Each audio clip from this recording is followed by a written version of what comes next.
couple things that we want to finish off with. I think you, after listening to Craig, there's a sense, and it's infectious within Ceva, the passion to get into the swine business. Our commitment is global. We stretch both our R&D network and manufacturing network stretches from Canada down to Brazil to Japan and to China. And the really interesting thing about this network is it's a big network, but it's a very precise focus. There's a lot of communication and a lot of transparency going on so that we can bring some really, truly novel products to market. You've heard about this. This investment, that $68 million, that's an investment in you. We heard the word responsive from Neil Dirks earlier in the panelists.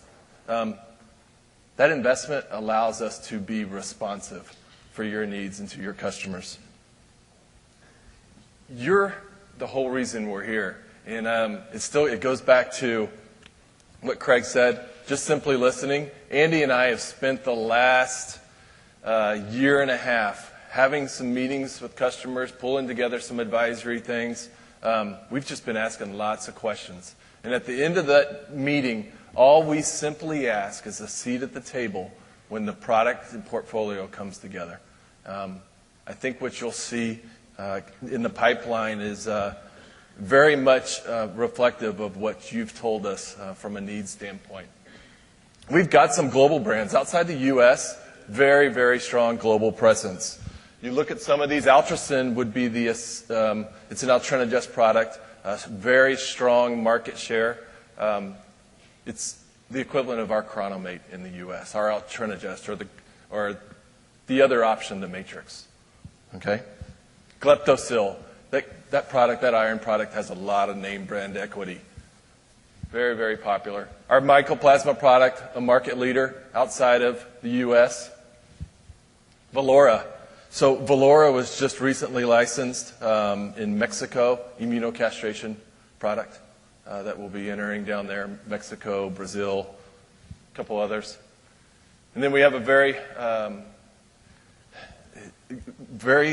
novel Vetromoxin, or an antibiotic, outside the U.S. So when we talk about product categories in the U.S., one of the things we really thought about a year and a half ago is how do we structure how we build that portfolio? And when you take a step back and you listen to what you tell us, we've segmented how we are building the business, no different than how you talk about your business. We're thinking about products and solutions in that breed to wean. That's the same terminology you guys are using. We're thinking about products that are in that wean to finish. And then there's services. Chronomate, it's kind of funny when we were putting this together. It's the first of many mates. It's a product line. All right? That product line is going to evolve over time, and we're looking for new molecules on a daily basis, but we've got a new molecule that we'll be licensing again. It's patience. Nothing ever comes fast enough, but hopefully by the end of the year. From a respiratory, enteric, and pharma side, I would encourage you to go to Dr. Wei Lu's presentation on Sunday.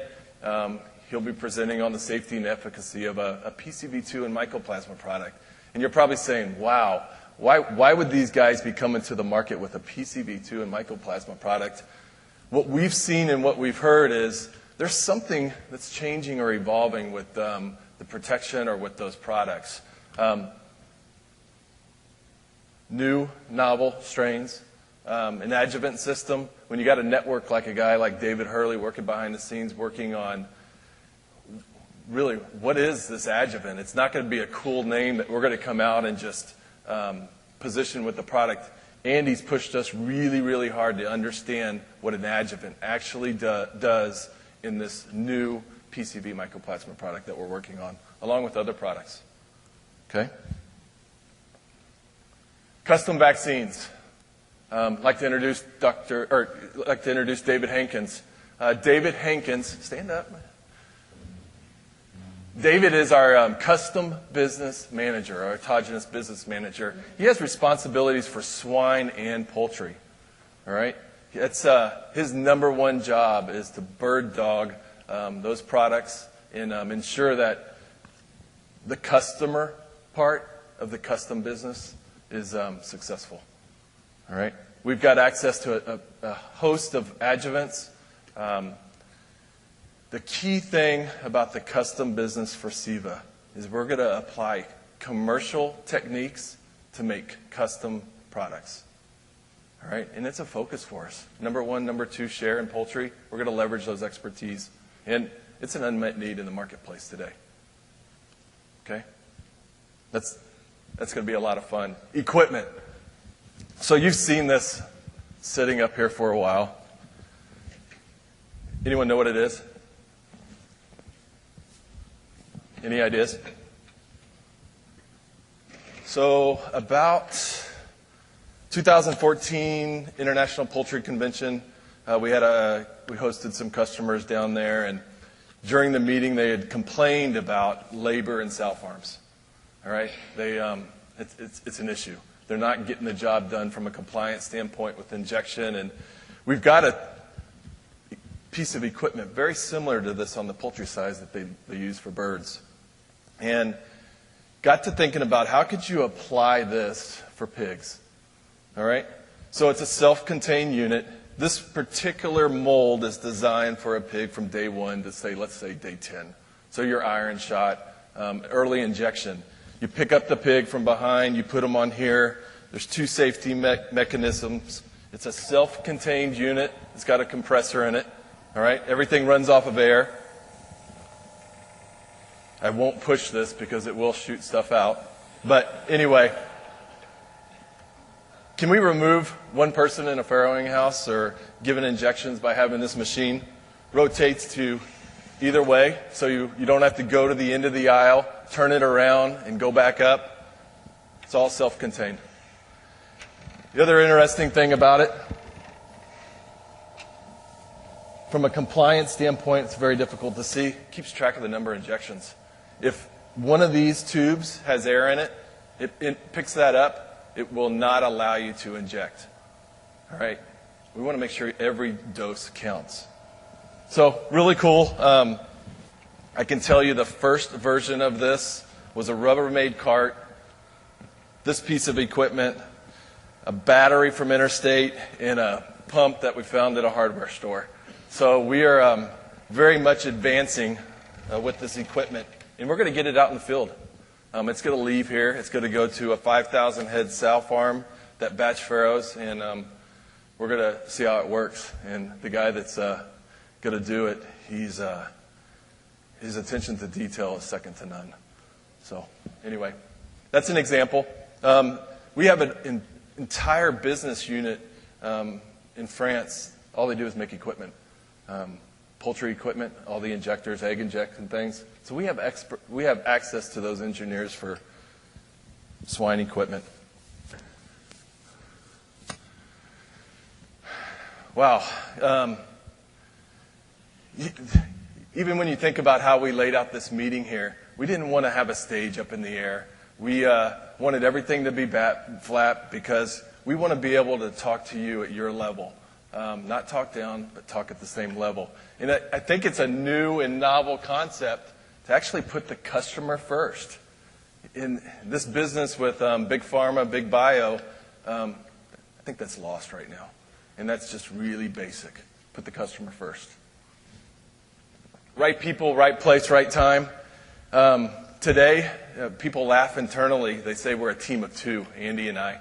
But the thing about it is we're going to remain extremely lean and mean. We're not going to remain 2, I'll tell you that. But we're going to hire the best people in the marketplace.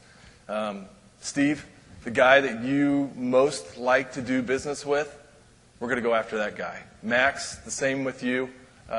Jim Kober.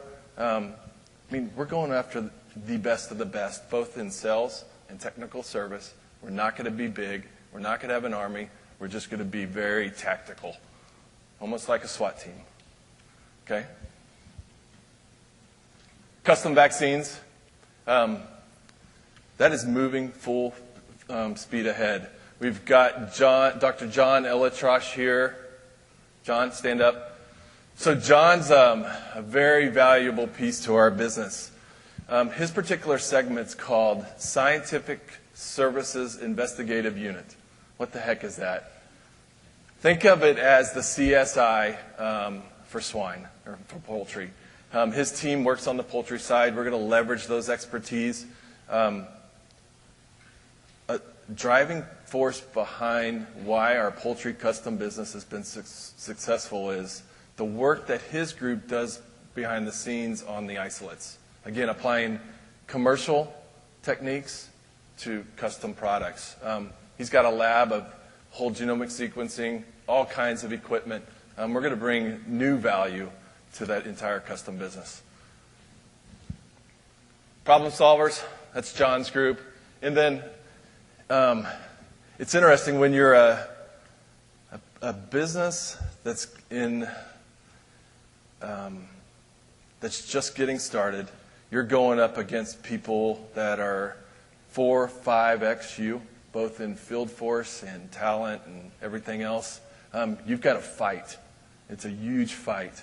We're always looking for new and novel platforms, new adjuvant systems. If there's something out there, I can assure you our BD guy, Garrett Newbound, Dr. Newbound, he's going to be all over it. If you have ideas, we're all ears. All right? And that's just part of building a business. We're not afraid to go outside for R&D. Okay? So, a couple things. Why Ceva? This has been a really important meeting to us just to establish some brand equity, introduce you to Ceva, but really what's the most important thing to us is the next 90, 120 days after this meeting. All right? You're going to see us. We're going to be around. Hopefully we'll have some new licenses. But you're going to see the field force grow. We're going to bring on some talent, very, very talented people to support you. The portfolio is going to continue to evolve. Would have loved to have been sharing data on a new vaccine today. It just, again, patience. And anyone that knows me, my patience running sometimes a little bit short on that kind of stuff. That never happens fast enough. And then experience. Experience in people externally that are going to be customer facing. Experience internally. We've got a heck of a team assembled. Thank you. You could have gone a lot of different places today. There's some great food. Could have been eating crawfish, potatoes, and corn. But you were here. We greatly appreciate it. And the thing about us, we are really just normal people. We will make this business fun. It's going to go back to basics. We're going to do business. We want you to do business with us because, number one, you trust us. We heard from Neil that veterinarians are the most trusted source of information. We're not asking you to trust us immediately. Let us earn your trust. We're a company that's run by vets, focused on vets.